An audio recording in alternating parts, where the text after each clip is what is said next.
Halo guys, dengan Sami di sini. Pada video kali ini gue akan rekap film dari Korea yang berjudul Unlock.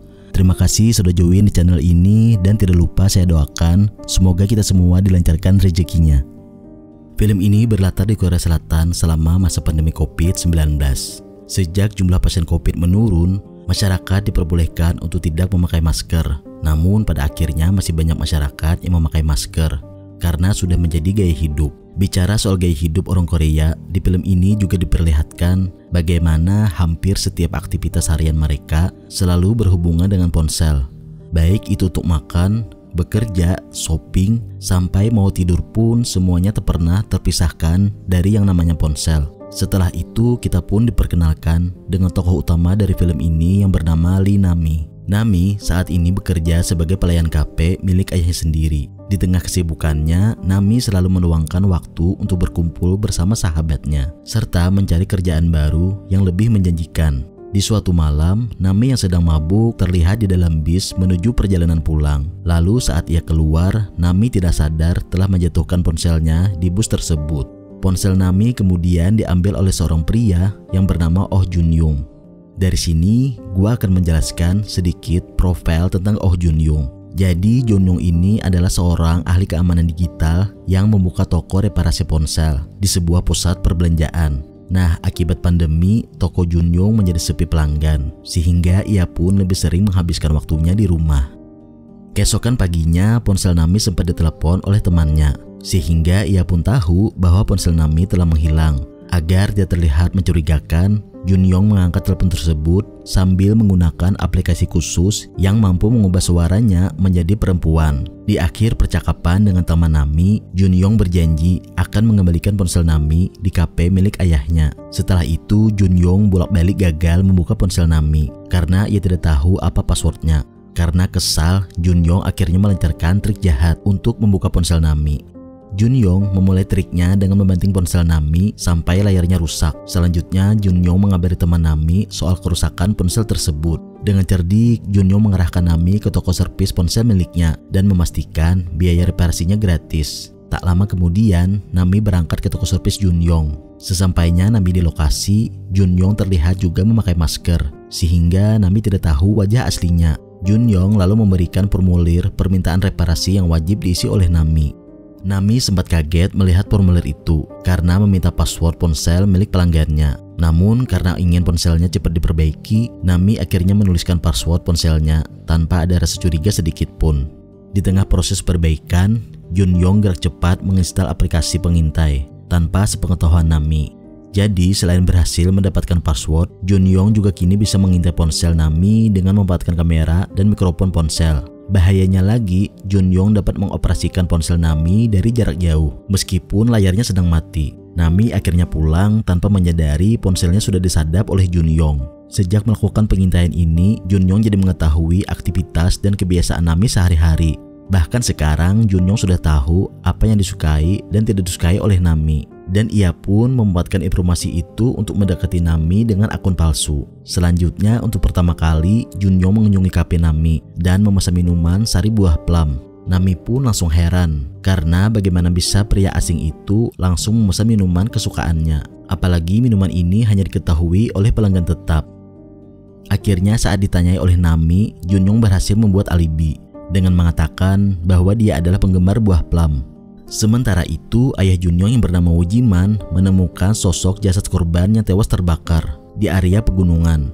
Jiman yang bekerja sebagai detektif kepolisian langsung menyelidiki TKP. Lalu di tengah proses olah TKP, Jiman tidak sengaja menemukan potongan kertas bertuliskan nama Jun Young. Saat menganalisa kasus pembunuhan sadis ini, Jiman meyakini bahwa anaknya bukanlah pelaku pembunuhan tersebut karena sejak kecil Jun Young mempunyai sifat penakut dan ia juga sulit bergaul. Namun Jiman bisa berpikir demikian karena ia sudah lama hidup terpisah dari Jun Young dan ia pun tidak pernah menghubungi anaknya. Jiman akhirnya mulai penasaran dan pergi menemui ibu Jun Young yang merupakan mantan istrinya. Jiman yang selama ini mengira Jun Young tinggal bersama ibunya kaget melihat kenyataan berkata sebaliknya. Apalagi ibu Jun Young juga tidak tahu anaknya sekarang tinggal di mana. Mendengar pengakuan mantan istrinya itu, Jiman langsung bercerita soal penemuan jasad korban pembunuhan di area pegunungan. yang ternyata dulu pernah menjadi tempat rahasia Junyong untuk menanam pohon buah plum. Kini Jiman pun mulai mencurigai anaknya sebagai pelaku pembunuhan tersebut. Beberapa waktu kemudian, Nami mendapatkan pekerjaan baru sebagai sales di sebuah perusahaan rintisan. Berkat kinerja Nami yang sangat bagus, bosnya pun menaikkan gajinya lebih cepat dari karyawan lain. Di sisi lain, ayah Junyong terus menyelidiki alamat anaknya yang masih menjadi teka-teki. Akhirnya setelah melakukan penyelidikan di mana-mana, Jiman berhasil menemukan rumah Junyong. Jiman akhirnya menyusup ke rumah Junyong dan menemukan beberapa petunjuk yang mengarah ke kasus pembunuhan di area pegunungan. Mengetahui rumahnya sedang digeledah, Junyong langsung mengirimkan pesan ke ponsel ayahnya dan mengajaknya bertemu di luar rumah. Namun ternyata Junyong malah mengajak kejar-kejaran sampai membuat ayahnya lelah dan berhenti mengejar. Saat kembali menggeledah rumah Junyong, Jiman akhirnya menemukan batang korek api yang mirip dengan yang ada di TKP pembunuhan. Sejak saat itulah Jiman semakin curiga bahwa anaknya adalah pelaku yang sebenarnya.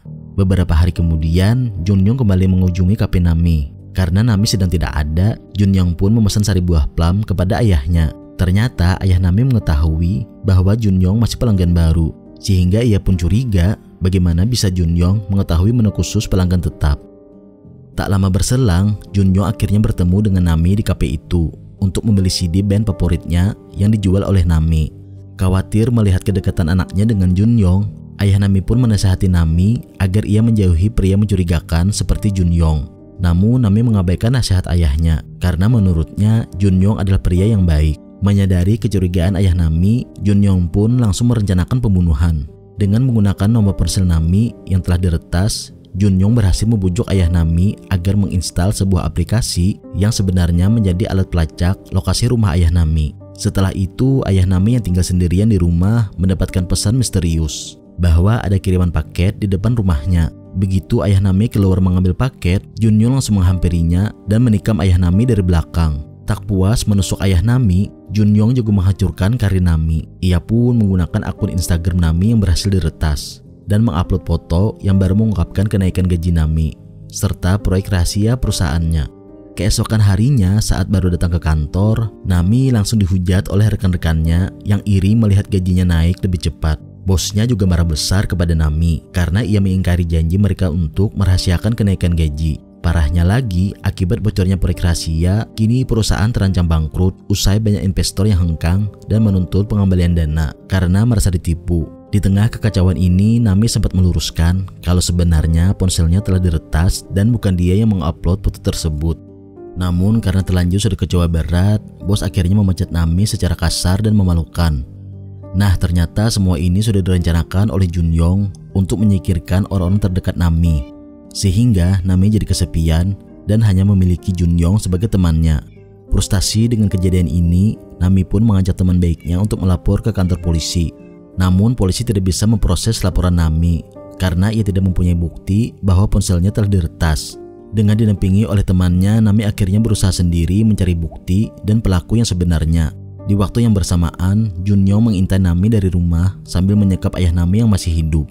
Saat ayah Nami mulai bisa berbicara, dia pun mengutuk aksi Junyong yang menghancurkan hidup putrinya. Namun Junyong merasa masa bodoh dengan semua itu dan mengakui dia telah menjadi jahat karena sudah belasan tahun ditelantarkan oleh ayahnya yang pergi dari rumah. Saat berhadapan dengan ayah Nami, Junyong juga mengatakan bahwa ia bisa dengan mudah mengendalikan hidup orang lain. Dan ia pun bisa menjadi siapa saja saat dia telah berhasil meretas ponsel korban. Setelah berhasil mengendalikan ponsel ayah Nami, Junyong menutupi kondisi ayah Nami dengan mengabari Nami bahwa kafenya sedang libur. Junyong akhirnya menjamin bahwa ia tidak akan menyerang Nami selama Nami tidak mencurigainya. Sementara itu, polisi terus melakukan olah TKP di pegunungan hingga akhirnya menemukan 7 mayat korban pembunuhan yang lokasinya berbeda-beda. Di tengah penyelidikan, Jiman mulai yakin Junyong adalah pelaku pembunuhan berantai ini. Jiman juga menyalahkan dirinya sendiri karena selama ini ia telah menyanyiakan Junyong hingga mengubahnya menjadi orang jahat.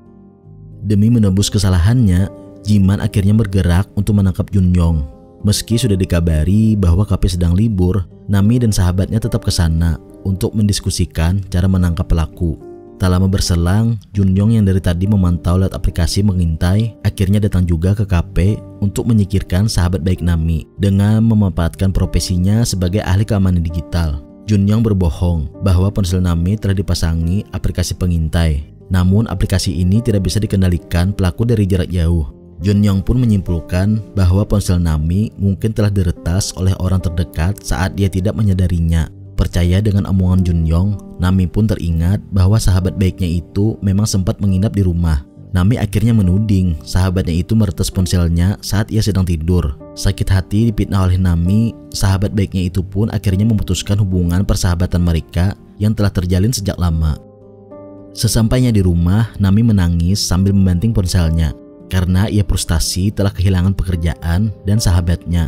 Di lain pihak, Jiman dan rekannya mendatangi toko reparasi Junyong yang sedang sepi. Di tempat itulah Jiman menemukan formulir reparasi milik 7 korban pembunuhan di pegunungan. Bahkan Jiman juga menemukan formulir milik Nami, sehingga ia pun meyakini bahwa Nami akan menjadi korban pembunuhan yang selanjutnya. Saat Jiman sedang sibuk menggeledah toko, kebetulan Nami pergi ke sana untuk memperbaiki ponselnya. Namun setelah mendengar penjelasan dari Jiman, Nami baru tahu bahwa Junyong adalah pemilik toko tersebut. Nami juga baru tahu kebohongan Junyong soal profesinya.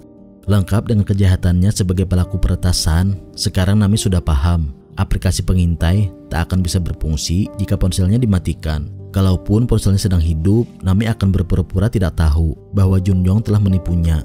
Nami dan Jiman akhirnya menyusun rencana untuk menangkap Junyong dengan cara memancing Junyong datang ke rumah Nami agar bisa ditangkap oleh Jiman. Namun saat akan ditangkap, Junyong menegaskan bahwa dia bukanlah sosok Junyong yang diburu oleh Jiman. Di sisi lain, Jiman juga rupanya tidak yakin dengan wajah anaknya sendiri.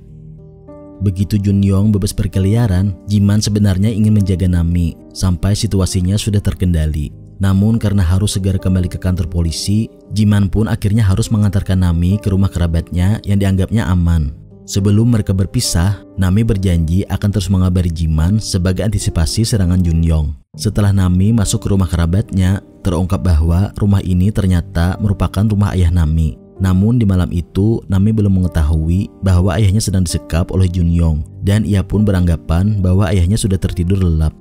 Nami lalu menggantikan ponselnya dengan ponsel lama agar ia tidak bisa disadap lagi oleh Junyong. Namun hal itu ternyata hanyalah percuma, karena nyatanya Nami masih memakai nomor SIM yang sebelumnya sudah diretas oleh Junyong. Dan ternyata Junyong dari tadi sudah di dalam rumah ini untuk menunggu Nami. Begitu Junyong keluar dari persembunyiannya dan menemui Nami, dia pun langsung menunjukkan foto ayah Nami yang sedang disekap di suatu ruangan. Junyong akhirnya menjadikan pilihan, apakah Nami mau menyelamatkan ayahnya atau membunuh Junyong. Di tengah kebingungan, Nami sebenarnya ingin membunuh Junyong dengan pisau yang ia sembunyikan di dalam sakunya. Namun Nami masih belum mempunyai keberanian, sehingga ia pun membiarkan Junyong pergi ke toilet. Saat Junyong sedang tidak ada, Nami memeriksa setiap ruangan di rumah sambil bersiap menyerang. Secara tidak sengaja, Nami akhirnya menemukan ayahnya yang telah disekap di dalam kamar mandi. Dan di saat itu pula, Junyong yang seolah-olah sudah menebak tindakan Nami, tak kuat melihat ayahnya disiksa. Nami pun akhirnya menuruti perintah Junyong dan mengikat kakinya sendiri. Junyong lalu menutup mulut Nami dan mengambil pisau di dalam sakunya, sehingga Nami kehilangan kesempatan untuk membunuhnya. Setelah menceburkan Nami di dalam bak mandi bersama sang ayah, Junyong keluar untuk merayakan keberhasilan rencananya. Namun tak disangka Junyong menemukan rencana catatan Nami yang menyatakan kalau ia akan mengirimkan pesan ke Jiman, berarti dia sedang diserang oleh Junyong. Seketika itu Junyong langsung siaga dan bersiap menyerang Jiman dan rekannya. Namun pada akhirnya Jiman berhasil mengamankan Junyong dan menghajarnya sampai babak belur. Di sisi lain, rekan Jiman gerak cepat menyelamatkan Nami serta ayahnya yang hampir saja tewas. Saat Junyong sedang diborgol, Jiman menemukan fakta bahwa Junyong yang ia tangkap bukanlah Junyong yang asli. Alasannya, Junyong yang asli merupakan anak kandung Jiman ternyata sudah lama tewas dibunuh oleh Junyong yang palsu. Sejak saat itulah pembunuh berantai ini mengambil alih identitas Junyong yang asli. Junyong akhirnya hanya mengakui kesalahannya dan bersedia masuk ke dalam penjara untuk mempertanggungjawabkan perbuatannya. Namun Nami yang sudah sadar keluar dari kamar mandi dan akhirnya menembak Junyong dengan pistol. Setelah itu tersiar kabar bahwa Nami dan ayahnya berhasil selamat dan kini menjalani kehidupan mereka seperti biasa.